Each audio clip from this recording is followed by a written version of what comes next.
Welcome to a deep dive into one of the most exciting discoveries in astronomy recently. The TRAPPIST-1 system. Yeah. It's a system with seven Seven. Earth-sized planets orbiting a red dwarf star. That's right, a whole solar system That's amazing. of potentially rocky planets. Yeah. So cool. And for this deep dive, we're going to be focusing on TRAPPIST-1b, the innermost planet. Okay. And what's really cool is that with the help of the James Webb Space Telescope, we can try to figure out if it's completely barren or rocky world, Right. or if it might have a hazy atmosphere. And why is that hazy atmosphere possibility so exciting?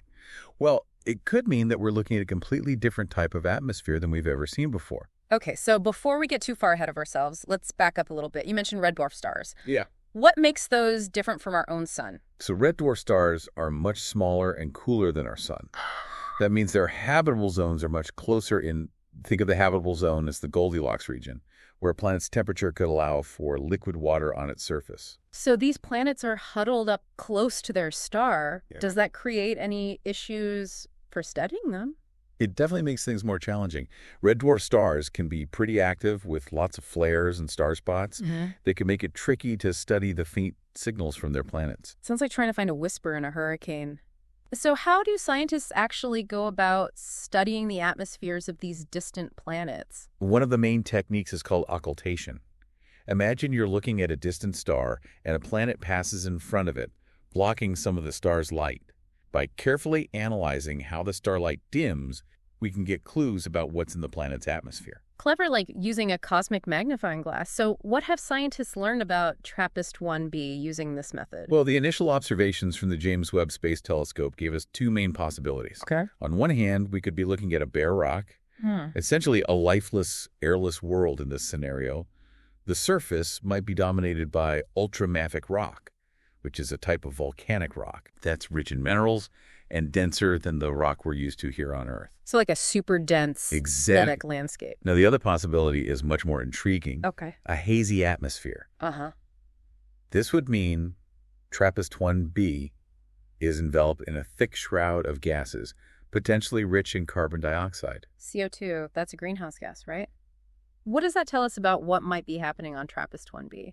It's certainly interesting. One of the most surprising things we've learned from the James Webb data is that this potential CO2 atmosphere could be causing a thermal inversion. A thermal inversion. Can you explain what that means? It means that the upper atmosphere is actually warmer than the lower layers. Typically, you'd expect the temperature to decrease as you go higher up in an atmosphere, but certain gases can trap heat and create this inversion. So is that like a planetary version of those temperature inversions we get here on Earth? Yeah. Where smog gets trapped under a layer of warm air? It's a similar concept. Oh. Now, here's why this thermal inversion is so fascinating.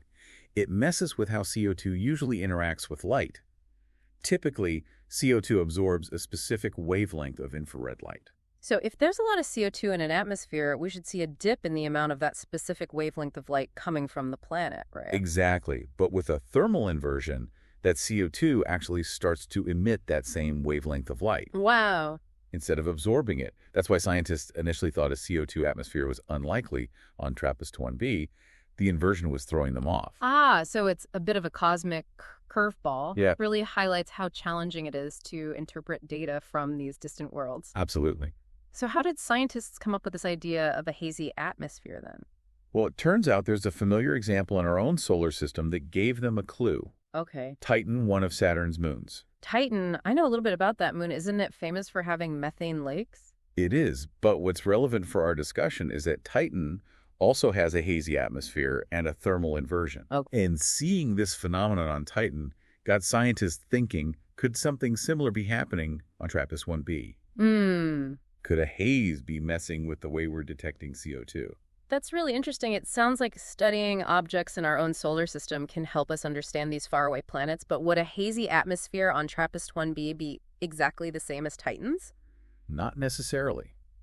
Titan's atmosphere is mostly nitrogen and methane, very different from what we might expect on TRAPPIST-1b. If TRAPPIST-1b does have a haze, it would likely be made up of different chemicals. Okay. And that's what makes it so exciting. Yeah. We could be looking at a type of atmosphere that we've never encountered before. A completely alien atmosphere. Now, that's what I call a deep dive. So where do we go from here? How can we figure out whether TRAPPIST-1b is a barren rock or a hazy world? Well, this is just the beginning of the investigation. I can't wait to hear more. All right, we're back and ready to continue our exploration of TRAPPIST-1b. Right. Before we left off, we were talking about the possibility of a hazy atmosphere, which could be a whole new type of atmosphere Absolutely. that we've never seen before. It's truly uncharted territory in the realm of planetary science. And it makes you wonder, Yeah, what would it be like to stand on the surface of a planet right. with a hazy atmosphere? Yeah. What would the sky look like? Would there be weather patterns, like clouds and rain, but with completely different chemistry? It's amazing to think about, and, it makes me realize that we've only just scratched the surface of understanding what kinds of environments might be out there. Absolutely. And speaking of strange and potentially inhospitable environments, there's another intriguing detail about TRAPPIST-1b and all the planets in the TRAPPIST-1 system that we should discuss. Oh, I'm all ears. Well, remember how we talked about red dwarf stars Yeah. being smaller and cooler than our sun, and their habitable zones being much closer in? Yeah, it's like these planets are doing a close dance around their star. Precisely. And that close proximity can lead to a phenomenon called tidal locking. Tidal locking, what does that mean? It means that the planet ends up with one side always facing the star. Okay.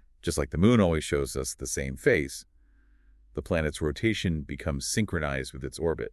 Whoa, so you'd have one side of the planet bathed in perpetual daylight and the other shrouded in eternal darkness? Exactly. And you can imagine the dramatic consequences that would have for the planet's climate and potential habitability.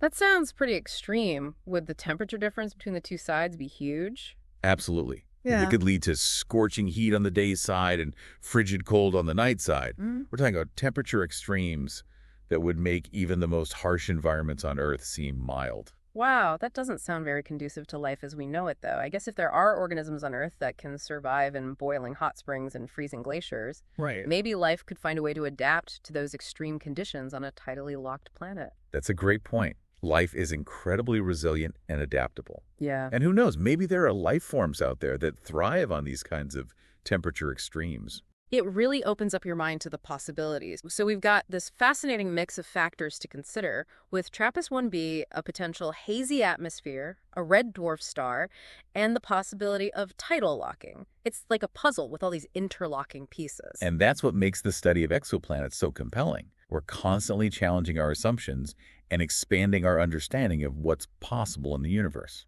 Now, we've been focusing a lot on TRAPPIST-1b, but you mentioned that all the planets in the TRAPPIST-1 system could be tidally locked. Potentially, yeah. What does that mean for the overall habitability of the system? Could there be other potentially habitable planets orbiting this star? That's a fantastic question, and the answer is we don't know for sure yet. But tidal locking doesn't necessarily rule out the possibility of life. There are models that suggest that a planet with a thick enough atmosphere could still distribute heat relatively evenly between the day and night sides. So like a planetary air conditioner. Exactly. Keeping things from getting too extreme. And it's also possible that life could find a way to adapt to these conditions. Right. Maybe there are organisms that migrate between the day and night sides, following the habitable zones as they shift with the planet's rotation. It's like a cosmic dance of life adapting to the rhythms of the planet. I love that idea. Yeah. So even with the challenges of a red dwarf star and potential tidal locking, the TRAPPIST-1 system is still a really intriguing place to search for signs of life. Absolutely. And it's one of the reasons why astronomers are so excited about the James Webb Space Telescope. Its powerful instruments are allowing us to study these planets in unprecedented detail, giving us a glimpse into these alien worlds and their potential for harboring life. Speaking of the James Webb Space Telescope, I understand there's a dedicated program that's going to be studying rocky planets like TRAPPIST-1b in much greater depth. Yes. What can you tell us about that? It's called the Rocky Worlds Program, and it's going to be a game changer in our understanding of exoplanets. Okay. It's been allocated a whopping 500 hours of observation time with the James Webb Space Telescope. 500 hours. That's incredible. What are they going to be doing with all that time? Well, they're going to be focusing on a select group of rocky exoplanets Okay. that orbit nearby red dwarf stars. Yeah. TRAPPIST-1b is one of the targets. But there are several others that represent a diverse range of sizes, temperatures, and potential atmospheric conditions. It sounds like they're trying to build a kind of catalog of rocky exoplanets. Yeah. So we can start to compare them and see what patterns emerge. You've got it. By studying these planets as a group, we can start to answer some of the big questions about how rocky planets form, evolve, and whether they might be suitable for life. It's like we're on the cusp of a new era of exoplanet research. This Rocky Worlds program is going to be revolutionary. Before we move on, I want to make sure we've captured all the key points about TRAPPIST-1b. What are the main takeaways so far? Well, first and foremost, we have two main possibilities for this intriguing world. Okay. It could be a barren rock stripped of any atmosphere, or it could have a hazy atmosphere, Yeah. potentially rich in CO2, and if it does have an atmosphere, it could be unlike anything we've ever seen before. That's right. And we also have to consider the effects of its red dwarf star, which could lead to tidal locking and some pretty extreme temperature differences between the day and night sides. Exactly, and even with those challenges, TRAPPIST-1b is still a fascinating place to study. It's pushing the boundaries of our understanding of what a habitable planet might look like. Well said. We're back for the final part of our deep dive into the mysteries of TRAPPIST-1b. It's been a wild ride so far. We've explored the possibility of a hazy atmosphere, grappled with the challenges of a red dwarf star, and even contemplated the mind-boggling effects of tidal locking. It's a testament to how much there is still to learn about planets beyond our solar system. Every new discovery seems to open up more questions than it answers. Exactly. And speaking of big questions, I've been thinking a lot about what a hazy CO2-rich atmosphere might mean for possibility of life on TRAPPIST-1b. Is it even possible that life as we know it, or maybe something completely different, could exist in such an environment? That's the ultimate question, isn't it? And unfortunately, we don't have a definitive answer yet, but we can certainly explore the possibilities based on what we know about life on Earth and the extreme conditions that it can tolerate. Okay, so let's put on our speculative astrobiology hats for a moment. If we were to imagine that TRAPPIST-1b does have life, what might it look like? We have to be careful not to let our Earth-centric biases limit our thinking. Life on TRAPPIST-1b, if it exists, could be vastly different from anything we've ever seen. Yeah. It might not even be carbon-based like all life on Earth. That's a mind-blowing thought. So how do we even begin to imagine what alien life might be like? One approach is to look at the most extreme environments on Earth and the organisms that thrive there. We call these organisms extremophiles, and they can survive in conditions that would be lethal to most other life forms. Right. I've heard about those microbes that live in boiling hot springs or in the freezing depths of the ocean. It's amazing how resilient life can be. It really is. Yeah. So if we apply that same logic to TRAPPIST-1b, we could imagine extremophiles existing in its potential hazy atmosphere adapted to high levels of CO2 or to the extreme temperature differences between the day and night sides if the planet is tidally locked. So maybe there are organisms that can tolerate the scorching heat of the day side, or others that thrive in the perpetual darkness of the night side, or maybe there are creatures that migrate between the two, following the habitable zone as it shifts with the planet's rotation. Exactly. The possibilities are truly endless, and it's important to remember that we're only limited by our current understanding of life. We may discover entirely new forms of life that operate on principles that we haven't even conceived of yet. It's both humbling and exhilarating to think about, and this is why the research being done with the James Webb Space Telescope is so crucial. We're only just beginning to scratch the surface of what's out there. I couldn't agree more. The Rocky Worlds program, with its 500 hours of dedicated observation time, is going to give us an unprecedented look at these fascinating exoplanets. We're going to learn so much about their atmospheres, their compositions, and their potential for harboring life. It's going to be a treasure trove of data. I can't wait to see what they discover. Me neither. And, as we wrap up this deep dive, I think it's important to reflect on the bigger picture here. The study of TRAPPIST-1b and other exoplanets is not just about finding alien life. It's about understanding our place in the universe.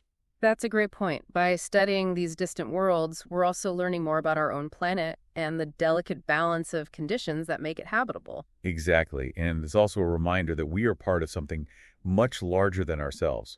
We are a tiny speck of life in a vast and awe-inspiring cosmos. It's a humbling thought, isn't it? But it's also incredibly inspiring. It makes you want to keep exploring, keep asking questions, and keep pushing the boundaries of what we know. I couldn't have said it better myself. And who knows, maybe one day, thanks to the continued exploration and research, we'll finally answer that age-old question: are we alone in the universe? Well, on that note of cosmic wonder and endless possibilities, I think it's time to wrap up this deep dive. Thank you for joining us on this incredible journey to TRAPPIST-1b. We hope you've enjoyed exploring this fascinating exoplanet and the mysteries it holds. It's been a pleasure sharing this deep dive with you. And until next time, keep looking up at the stars and wondering what other secrets they might hold.